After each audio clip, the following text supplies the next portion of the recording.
नमस्कार साथियों, मेरा नाम है सुभाष राज और स्वागत है आप सभी साथियों का एक स्मार्ट स्टडी 2.0 यूट्यूब चैनल पर। साथियों, आज भारतीय संविधान के 100 महत्वपूर्ण प्रश्न क्लास में करेंगे जो परीक्षाओं में बार बार पूछा जाता है। बहुत सारे क्वेश्चन ऐसे हैं जिसका आंसर आपको नहीं पता है, जो आप पेपर में छोड़ देते हैं। तो ये क्वेश्चन रेगुलरली हर एग्जाम में बार बार रिपीट होता है। तो अंत तक देख लीजिए आज इस क्लास को, बहुत सारे क्वेश्चन का आंसर आपको आज पता चल जाएगा। चलिए फिर शुरू करते हैं, देखते हैं क्वेश्चंस। आपको बता दें ये क्लास आपके सभी एग्जाम्स के लिए इंपॉर्टेंट है, चाहे एसएससी का कोई भी एग्जाम हो, रेलवे का कोई भी एग्जाम हो, MP police, UP police, Bihar police, Delhi police, Rajasthan police, सभी स्टेट लेवल के एग्जाम्स के लिए बहुत ही ज़्यादा हेल्पफुल होगा। चलिए तो देखते हैं पहले क्वेश्चन के साथ। और आज के क्लास का पहला क्वेश्चन है, स्पीकर किस समिति का पदेन सभापति होता है? तो देखिए स्पीकर यानी जिसको हम बोलते हैं लोकसभा अध्यक्ष, जो कि वर्तमान में कौन है? तो ओम बिरला जी। देखिए ओम बिरला वर्तमान में लोकसभा अध्यक्ष हैं और वर्तमान में 17वीं लोकसभा चल रहा है। चलिए ये तो हो गया। अब देखिए स्पीकर किस समिति का पदेन सभापति होता है? तो याद रखिए नियम समिति का साथियों। राइट आंसर आएगा ऑप्शन नंबर बी। स्पीकर यानी लोकसभा अध्यक्ष जो होते हैं वो नियम समिति का पदेन सभापति होता है। अगला क्वेश्चन है, किस राष्ट्रपति की मृत्यु अपने कार्यकाल पद पर रहते हुए हुई थी? यानी भारत के वो राष्ट्रपति कौन थे जिनकी मृत्यु वो भारत के राष्ट्रपति रहते हुए ही हुई थी? तो देखिए इस क्वेश्चन का राइट आंसर होगा ऑप्शन नंबर डी, आ और ब दोनों, यानी ए और बी दोनों। डॉक्टर जाकिर हुसैन और डॉक्टर फखरुद्दीन अली अहमद, ये दोनों भारत के पूर्व राष्ट्रपति रह चुके हैं और दोनों की मृत्यु उनके कार्यकाल के दौरान हुई थी।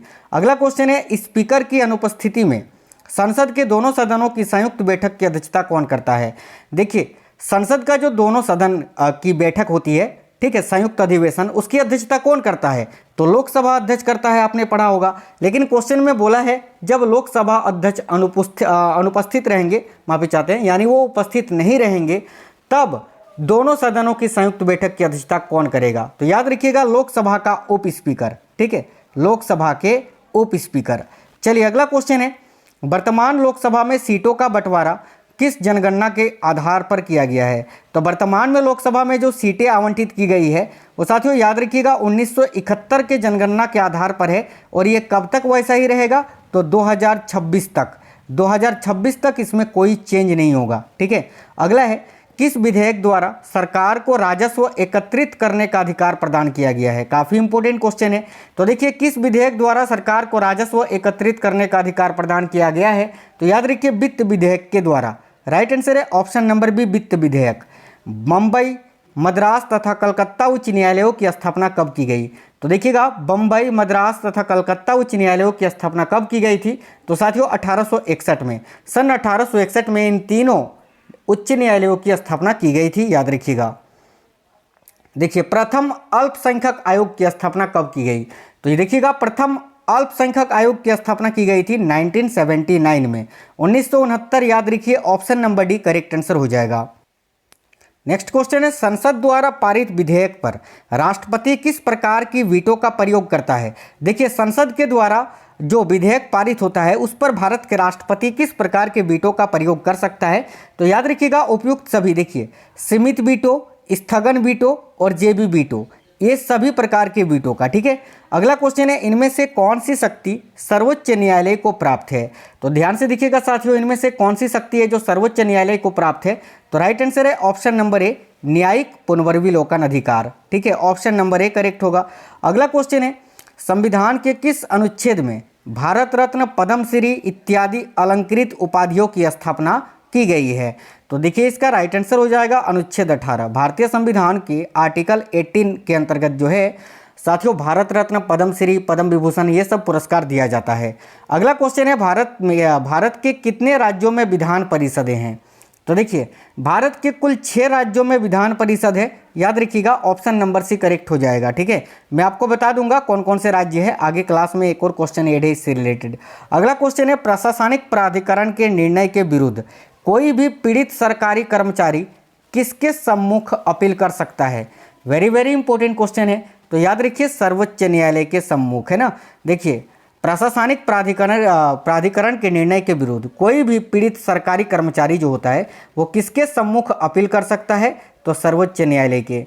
लोकसभा को अनिश्चित काल के लिए कौन स्थगित कर सकता है? तो याद रखिएगा स्पीकर यानी लोकसभा अध्यक्ष जो होते हैं ये लोकसभा को अनिश्चित काल के लिए स्थगित कर सकते हैं। अगला क्वेश्चन है लोकसभा को उसके निर्धारित कार्यालय से पूर्व संविधान के किस अनुच्छेद के अंतर्गत भंग किया जा सकता है? तो देखिए राइट आंसर होगा अनुच्छेद 85 है ना। देखिए अनुच्छेद 85 के खंड 2 के अंतर्गत ठीक है लोकसभा को भंग किया जा सकता है। अगला क्वेश्चन है कितनी बार लोकसभा को उसके निर्धारित कार्यकाल से पूर्व भंग किया गया है? तो याद रखना अब तक 6 बार ठीक है, ऑप्शन नंबर है 6 बार। अगला क्वेश्चन है प्रथम बार राज्यसभा का गठन कब किया गया? तो देखिए पहली बार राज्यसभा का गठन किया गया था 3 अप्रैल 1952 को, ऑप्शन नंबर सी। निम्नलिखित में से किसे भारत के संविधान का पिता माना जाता है? तो साथियों भारतीय संविधान का पिता डॉक्टर BR अम्बेडकर को माना जाता है, ऑप्शन नंबर ए राइट आंसर होगा। अगला है पंचायती राज किस विचारधारा पर आधारित है?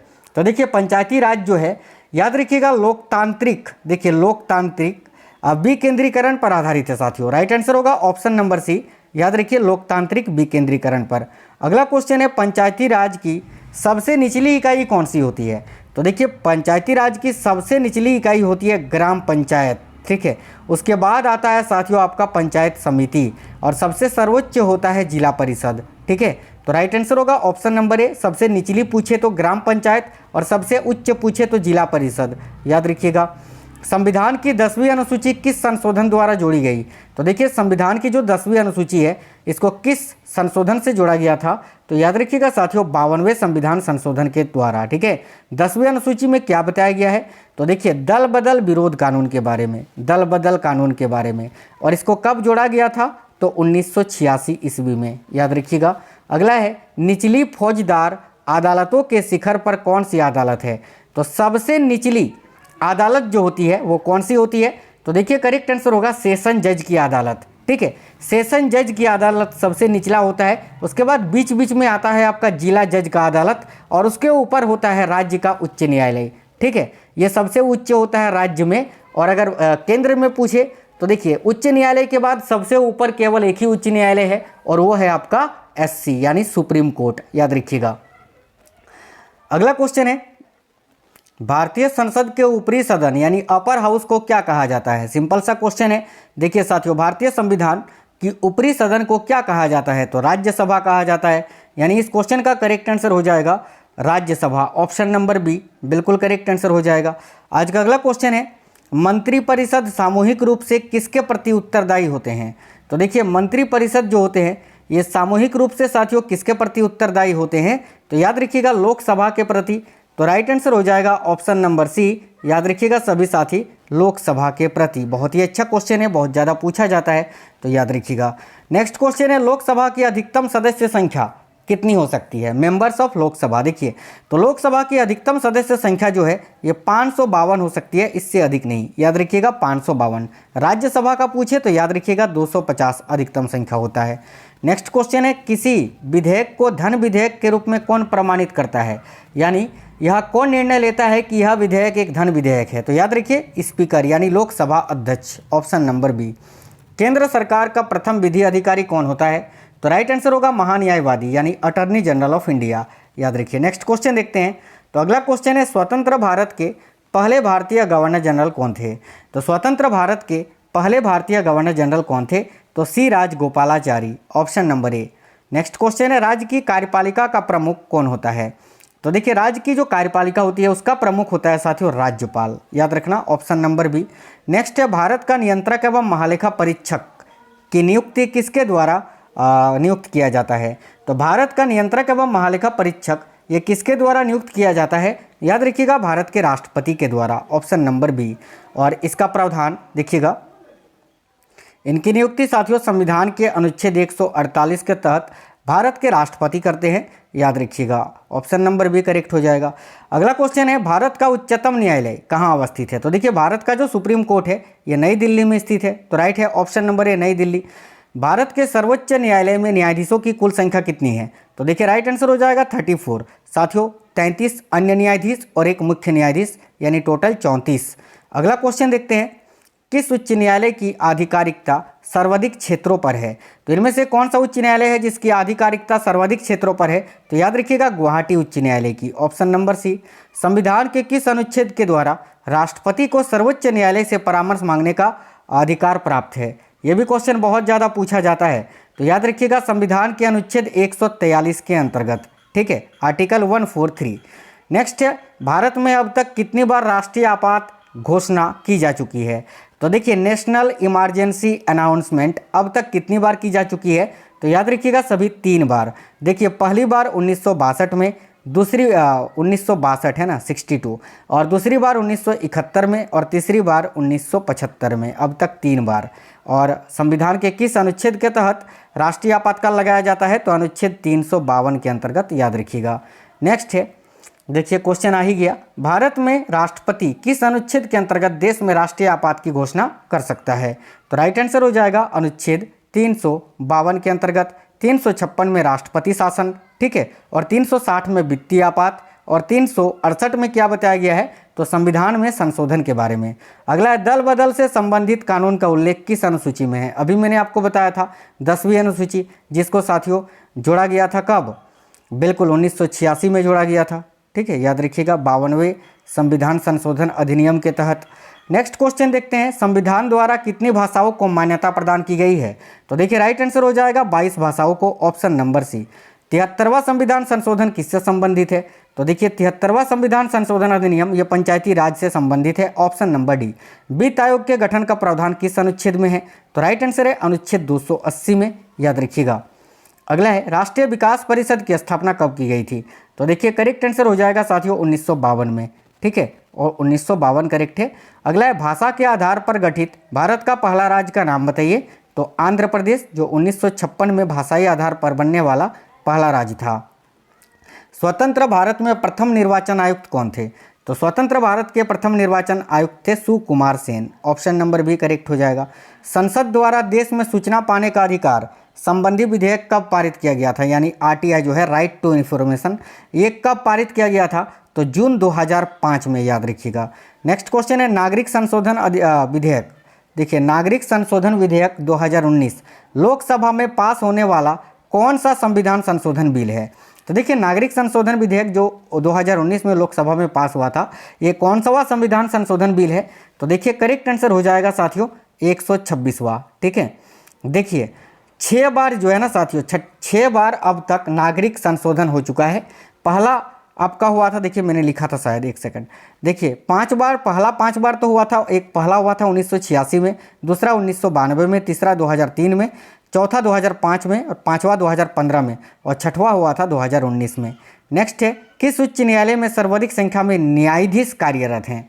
तो करेक्ट आंसर हो जाएगा इलाहाबाद उच्च न्यायालय में, ठीक है, सबसे ज़्यादा वहाँ न्यायाधीश हैं। अगला है, भारतीय सेनाओं का सर्वोच्च सेनापति कौन होता है? तो देखिए राइट आंसर हो जाएगा भारत के राष्ट्रपति। ऑप्शन नंबर ए। प्रधानमंत्री की नियुक्ति कौन करता है? तो राइट आंसर है ऑप्शन नंबर ए साथियों, राष्ट्रपति। अगला है, यदि प्रधानमंत्री या कोई अन्य मंत्री सदन का सदस्य नहीं है तो उसे पद पर बने रहने के लिए कितने दिनों के अंदर संसद का सदस्य बनना आवश्यक है? तो राइट आंसर हो जाएगा, याद रखिएगा, 6 महीने के भीतर। Option number B. अगला है, संघ राज्य क्षेत्रों का प्रशासन कौन चलाता है? तो देखिए इसका राइट आंसर होगा ऑप्शन नंबर बी, राष्ट्रपति द्वारा नियुक्त प्रशासक। नेक्स्ट क्वेश्चन है, वर्तमान में भारत में कुल कितने राज्यों में विधान परिषद हैं? तो देखिए करेक्ट आंसर हो जाएगा साथियों आपके 6 राज्यों में, ठीक है। और ये क्वेश्चन रिपीट हो गया था, देखिए कौन कौन से वो राज्य हैं? तो याद रखिएगा, एक तो बिहार, उत्तर प्रदेश, महाराष्ट्र, आंध्र प्रदेश, तेलंगाना और कर्नाटक। और अगर आपसे पूछे वह कौन सा राज्य है, मतलब कि अंतिम राज्य जिन्होंने लोकसभा, माफ करना, वह अंतिम राज्य कौन सा है जिन्होंने विधान परिषद को समाप्त किया था? तो याद रखिएगा तमिलनाडु। एक चीज़ और याद रखिएगा, ये विधान परिषद जो होता है, जिसको हम द्विसदनीय सदन भी बोलते हैं, इसको कभी भी भंग नहीं किया जा सकता है। भले ही इसको हम समाप्त कर सकते हैं, हम नहीं यार जो समाप्त करते हैं वो समाप्त कर सकते हैं, लेकिन इसको जो है कभी भी भंग नहीं किया जा सकता है। ये चीज़ आपको याद रखना है। नेक्स्ट क्वेश्चन है, निम्न उच्च न्यायालयों में से कौन एक से अधिक राज्य अथवा केंद्र शासित प्रदेश के लिए है? तो याद रखिएगा गुवाहाटी। देखिए अगर आपसे कभी भी पूछे कि भारत का कौन सा उच्च न्यायालय है जिसका क्षेत्राधिकार सबसे अधिक है, तो गुवाहाटी बताना है। और अगर आपसे पूछे भारत का सबसे बड़ा उच्च न्यायालय, तो फिर इलाहाबाद उच्च न्यायालय। दोनों में कन्फ्यूजन होता है, याद रखिएगा। अगला है, भारत में उच्चतम न्यायालय में न्यायाधीशों की संख्या बढ़ाने का अधिकार किसके पास है? तो देखिए राइट आंसर है भारत की संसद के पास। अगला है, किसी भाषा को किसी राज्य भाषा के रूप में अंगीकार करने का अधिकार किसे है? तो करेक्ट आंसर होगा राज्य विधानमंडल को, ऑप्शन नंबर ए। संविधान के किस अनुच्छेद के तहत राष्ट्रीय आपातकाल की उद्घोषणा की जा सकती है? तो देखिए राष्ट्रीय आपातकाल की उद्घोषणा 352 के अंतर्गत, जैसे कि मैंने आपको बताया साथियों। चलिए अगला क्वेश्चन है, भारत में वित्तीय आपातकाल की घोषणा आज तक कितनी बार की गई है? तो याद रखिए कभी भी नहीं। देखिए वित्तीय आपातकाल जो कि अनुच्छेद 360 के अंतर्गत लगाया जाता है, और भारत में अब तक एक बार भी वित्तीय आपात की घोषणा नहीं की गई है। अगला है, किसी राज्य में सामान्यतः किसके परामर्श से राष्ट्रपति शासन लागू किया जाता है? तो देखिए राइट आंसर हो जाएगा राज्य के राज्यपाल के परामर्श से। नेक्स्ट है, भारतीय संविधान की 7वीं अनुसूची के अंतर्गत संघ सूची में निम्नलिखित में से किसका उल्लेख नहीं है? तो देखिए संघ सूची में बैंकिंग, जनगणना, बीमा का उल्लेख है, गैस का उल्लेख नहीं है। ऑप्शन नंबर सी करेक्ट हो जाएगा। अगला है, निम्नलिखित सूचियों में से किसके अंतर्गत शिक्षा आती है? तो देखिए शिक्षा जो होता है ये संवर्ती सूची का विषय है साथियों, तो ऑप्शन नंबर ए करेक्ट हो जाएगा। सरकारिया आयोग रिपोर्ट किससे संबंधित है? तो देखिए सरकारिया आयोग रिपोर्ट जो है ये किससे संबंधित है? तो याद रखिएगा केंद्र राज्य संबंधों से, ऑप्शन नंबर बी। संविधान की कौन सी अनुसूची में क्षेत्रीय भाषाओं का उल्लेख है? तो देखिए इस क्वेश्चन का राइट आंसर हो जाएगा साथियों, याद रखिएगा 8वीं अनुसूची में कुल 22 भाषाओं को शामिल किया गया है। नेक्स्ट क्वेश्चन है, संविधान के किस अनुच्छेद के अंतर्गत हिंदी को राजभाषा के रूप में दर्जा प्रदान किया गया है? तो देखिए अनुच्छेद 343 के 1 के अंतर्गत, ऑप्शन नंबर ए। भारत की निर्वाचन पद्धति निम्न में से किस देश के निर्वाचन पद्धति के अनुरूप है? तो याद रखिएगा ब्रिटेन के, ऑप्शन नंबर ए। भारत के विभिन्न राजनीतिक दलों को राष्ट्रीय या क्षेत्रीय दल देने का अधिकार किसको है? तो याद रखिएगा चुनाव आयोग को। चुनाव आयोग का गठन अनुच्छेद 324 के अंतर्गत किया जाता है। अगला क्वेश्चन है, मुख्य निर्वाचन आयुक्त की नियुक्ति तथा उसको पदच्युत करने का अधिकार निम्नलिखित में से किसको है? तो देखिएगा इस क्वेश्चन का भी इसका भी करेक्ट आंसर हो जाएगा भारत के राष्ट्रपति, याद रखिए ऑप्शन नंबर सी। निम्नलिखित में से कौन राज्य सूची में नहीं है? तो देखिए राज्य सूची का विषय इनमें से कौन सा नहीं है? तो जेल, सिंचाई और कृषि ये तीनों राज्य सूची में है, लेकिन सुरक्षा जो है ये राज्य सूची का विषय नहीं है। ऑप्शन नंबर ए करेक्ट होगा। भारतीय लोक प्रशासन संस्थान की स्थापना कब हुई? तो देखिए करेक्ट आंसर हो जाएगा 1954 में। मार्च 1954 में भारतीय लोक प्रशासन संस्थान की स्थापना हुई थी। अखिल भारतीय सेवाओं की नियुक्ति की जाती है किसके द्वारा? तो साथियों याद रखिएगा भारत के राष्ट्रपति के द्वारा। अगला है, प्रशासकीय सेवाओं के लिए नियुक्ति कौन करता है? तो प्रशासकीय सेवाओं के लिए नियुक्ति कौन करता है? तो संघ लोक सेवा आयोग, यानी साथियों यूपीएससी, याद रखिए। नेक्स्ट क्वेश्चन है, भारत में योजना आयोग का प्रथम अध्यक्ष कौन था? तो राइट आंसर है ऑप्शन नंबर ए पंडित जवाहरलाल नेहरू जी। अगला है, वित्त आयोग का गठन कितनी अवधि के लिए होता है? तो राइट आंसर है 5 वर्ष की अवधि के लिए, और वर्तमान में देखिए निर्मला सीतारमण जी वित्त मंत्री हैं। भारत के किस एकमात्र संघ राज्य क्षेत्र का अपना उच्च न्यायालय है? यानी भारत का वह केंद्र शासित प्रदेश इनमें से कौन सा है जिसका अपना उच्च न्यायालय है? इसका आंसर मैं नहीं बताऊंगा, आप लोग इस क्वेश्चन का आंसर मुझे कमेंट बॉक्स में कमेंट करके बता दीजिए, ठीक है। चलिए आगे देखते हैं। क्वेश्चन नंबर 72, अंतर्राज्यीय परिषद की नियुक्ति कौन करता है? तो याद रखिएगा अंतर्राज्यीय परिषद की नियुक्ति कौन करता है? तो भारत के राष्ट्रपति, ऑप्शन नंबर डी करेक्ट होगा। अगला है, निम्नलिखित में से कौन सा एक संविधान का अंग नहीं है? तो देखिए संविधान का अंग वित्त आयोग है, अंतर्राज्यीय परिषद है, निर्वाचन आयोग है, लेकिन योजना आयोग नहीं है साथियों। तो करेक्ट आंसर हो जाएगा ऑप्शन नंबर डी योजना आयोग, ठीक है। अगला है, अखिल भारतीय महासंघ स्थापित करने का प्रावधान शामिल किया गया था कब? तो करेक्ट आंसर होगा भारत सरकार अधिनियम 1935 में, ऑप्शन नंबर ए। मुसलमानों के लिए अतिरिक्त निर्वाचक मंडल प्रारंभ में किसके द्वारा लाया गया था? तो राइट आंसर होगा मार्ले मिंटो सुधार बिल के द्वारा 1909 में, option number D. Next question है, संविधान सभा के प्रारूप यानी मसविदा समिति की नियुक्ति कब की गई थी? तो देखिए 29 अगस्त सन 1947 को, और इसके अध्यक्ष कौन थे? तो बाबा साहेब आम्बेडकर।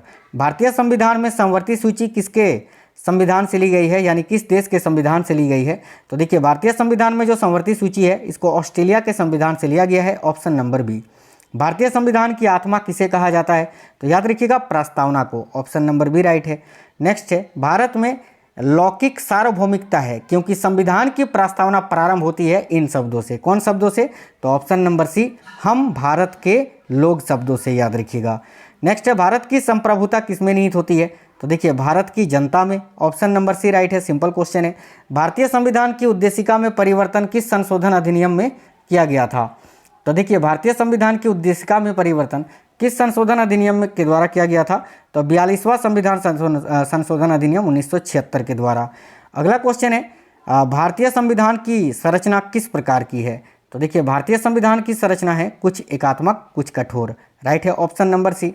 भारतीय संविधान के अंतर्गत संघ और राज्यों के बीच शक्तियों का विभाजन किसकी प्रेरणा पर आधारित है? तो याद रखिएगा साथियों, कनाडा के, ठीक है, कनाडा के प्रेरणा पर, ठीक है। Option number B option number D correct होगा, कनाडा। भारतीय संविधान में मौलिक कर्तव्य का विचार किस देश के संविधान से लिया गया है? तो देखिए, राइट होगा रूस के संविधान से। मौलिक कर्तव्य की बात करें तो संविधान के अनुच्छेद 51 का ए में मौलिक कर्तव्य के बारे में बताया गया है साथियों, जिसको 42वें संविधान संशोधन अधिनियम 1976 के द्वारा जोड़ा गया था। याद रखिएगा, कुल 11 मौलिक कर्तव्य भारतीय संविधान में है और इसका प्रावधान संविधान के भाग 4 का ए में है, ये भी याद रखना। संघ की कार्यपालिका शक्ति राष्ट्रपति में निहित होगी, जिनका प्रयोग वह स्वयं या अपने अधिकारियों के द्वारा करेगा। इसका प्रावधान किस अनुच्छेद में है? तो याद रखिएगा, अनुच्छेद 53 में, आर्टिकल 53। ऑप्शन नंबर सी बिल्कुल करेक्ट आंसर हो जाएगा साथियों। चलिएगा, आज का अगला क्वेश्चन है, संविधान के किस अनुच्छेद में उपराष्ट्रपति पद का प्रावधान किया गया है? तो याद रखिएगा, अनुच्छेद 63 में, आर्टिकल 63 में। और देखिए, यहाँ अनुच्छेद 76 जो दिख रहा है साथियों, अनुच्छेद 76 जो है, इसमें आपको क्या याद रखिएगा, भारत के जो महान्यायवादी होते हैं, अटॉर्नी जनरल ऑफ इंडिया, जो कि अभी वर्तमान में आर वेंकटरमणी जी हैं, ठीक है, तो महान्यायवादी की नियुक्ति अनुच्छेद 76 के द्वारा की जाती है। संविधान का कौन सा अनुच्छेद मंत्रिपरिषद के गठन के बारे में आधारभूत नियम निर्धारित करता है? तो याद रखिएगा, अनुच्छेद 75। अगर आपसे पूछे प्रधानमंत्री की नियुक्ति किस अनुच्छेद में है, तो अनुच्छेद 75 करेक्ट आंसर हो जाएगा। अगला है, संपत्ति का अधिकार संवैधानिक अधिकार है, यह बताया गया है किस अनुच्छेद में? तो याद रखिए, अनुच्छेद 300 का कम है। इसको 44वें संविधान संशोधन अधिनियम 1978 के द्वारा मौलिक अधिकार की सूची से कानूनी अधिकार यानी वैधानिक अधिकार बना दिया गया है। भारतीय संविधान के किस अनुच्छेद में नई अखिल भारतीय सेवा की स्थापना प्रावधान है? तो करेक्ट आंसर होगा, अनुच्छेद 312 में नई अखिल भारतीय सेवाओं के बारे में बताया गया है। अगला, संविधान के किस अनुच्छेद द्वारा संघ और राज्यों के लिए लोक सेवा आयोग का प्रावधान है? तो देखिए, राइट आंसर है अनुच्छेद 315 के तहत, है ना।